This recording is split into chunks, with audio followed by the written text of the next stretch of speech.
Here's an interesting question. Who gets to call themselves a sex worker? I can't say I can be one. I can't say I am one. But thanks to platforms like OnlyFans, a once marginalized identity is being refashioned as an influencer trend. I've been talking about this for weeks, and now somebody's actually kind of validating my point. InsideHook.com puts a story out and says this. So, a recent Elle magazine asks why everyone is suddenly selling their nudes, and perpetual internet antagonist Caroline Calloway is yet getting another public dragging and touting for her supposedly one-of-a-kind brand of Cambridge-educated soft cerebral porn on Twitter. So sex worker, writer, and activist Maggie McNeil puts it, sex work is cool again. I'm going to pull up that story from Elle magazine. I want to bring that up well in just a moment. So in the story, they continue on to say, while OnlyFans' newfound popularity among celebrities, coupled with the simultaneous boredom and financial desperation of the pandemic era, has been largely credited with the so-called oldest profession back to the forefront of mainstream culture in recent months. It's a trend that has been she's been chronicling in her blog, The Honest Courtesian, for a few years now. So as subscription platforms like OnlyFans make online work more accessible for both amateurs and celebrities alike, the rising popularity of a historically marginalized, often criminalized practice refashioned as the influencer trend has sparked recent debate among industry professionals about identity and appropriation within the changing landscape of sex work. Now, Claire Downs wrote for Elle and says many of the members are hoping to cash in on the boom, staying accused of failing to realize that sex work is actual, serious labor and not a bandwagon to hop on. Let's take that story that's on here from Elle that talks about it. OnlyFans influencers and the politics of selling nudes during a pandemic. And I believe this story actually brought up, yes, a few weeks ago. So I forgot I mentioned that. If I didn't say it, I was looking at it. But again, she mentions the stories and says, here's somebody that actually bought the dream house at age 22 because she had an OnlyFans account. And these are the things where influencers are showing, okay, look at me, right, posers. But then there's the real sex workers who are the ones that are really making the money, and they're taking advantage of this just like everybody else. But again, in this story, Anya Rose makes a point and says, I'm tired of seeing people who post pictures of videos online calling themselves sex workers. And in a recent Twitter thread, she echoed similar criticisms of amateurs and various branches of online sex work accused of, quote, stealing valor from supposedly real sex workers.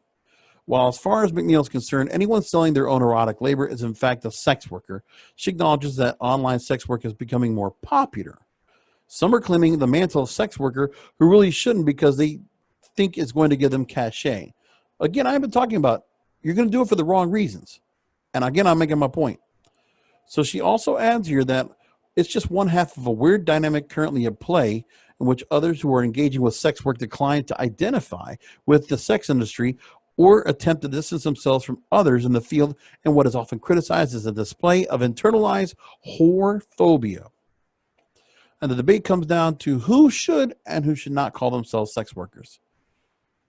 Because they're now basically kind of neutralizing the phrase sex work and making it kind of normalizing it, which I guess is fine with me. I don't have a problem with it, but I think some people are going to have a contention about it. You're going to have to understand that comes down with this, and that's what happens. So on one side, those are standing accused of appropriating a marginalized identity for clout. On the other side are those who stand accused of refusing that identity out of whorephobia. What no one can seem to agree on is who belongs on which side. Because there are those that are going to come in and then drop off. And I'm like, I don't want to have that. I mean, I don't want sex workers to lose their take on what they're able to make because of people coming in and, you know, kind of jumping in on their business. Because then what they do is they're not going to do right by going on these sites and offering what people want, because then they're going to go away once they feel like, well, I got what I wanted off of this and I'm not going to give more than any other sex worker will.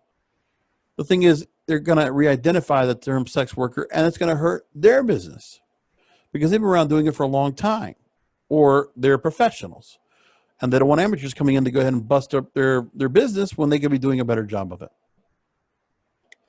So there we go. Now, For many prostitution purists, that's hard to say, only direct full-service sex workers make the cut, while others may include or exclude various other sex industry professionals such as porn actors, cam girls, phone sex operators, pro doms, strippers, nude models, burlesque dancers, and any combination thereof.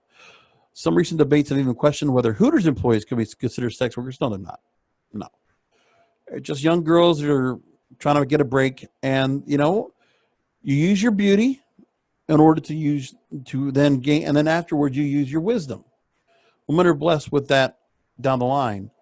If you're given beauty, you take that beauty and make advantage of that beauty in order to gain ultimate wisdom, which you can pass along to those younger than you and newer generations after that, your kids or other people's kids or other young people, to mentor them and teach them the way. Maybe they don't make the same mistakes that you might have, or they won't learn to make mistakes that other people have. Just make that point. Now, with that said, defining sex work isn't as complex as quibbles over identity politics often make it to be, which is an interesting point. She says, lifting her definition from sex worker and activist furry girl, McNeil defines a sex worker as, quote, a person who is paid for their own erotic labor. This includes anyone who creates and sells their own erotic content or services, but excludes those who profit solely off the erotic content or services of others, such as brothel owners who are not providers themselves. That's a very interesting point right there. So again, there are those that want to be able to go and make their money off this business, but OnlyFans is an avenue where everybody else is dealing with right now because of the pandemic. But again, that's going to be going away pretty soon.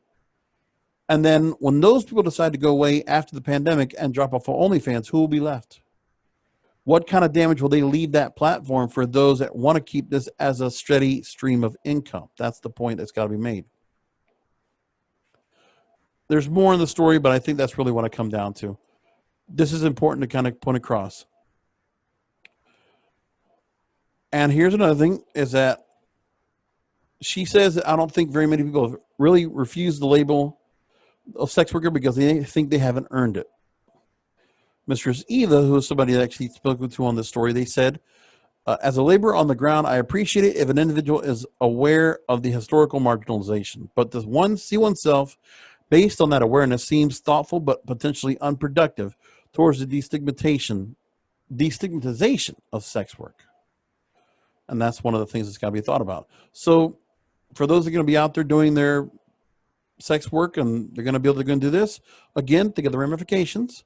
For some influencers, it doesn't matter. It's whatever they have to do to influence and make money. So whatever kind of attention they can get, whether it's with their body or the things they do with their body, it's up to them.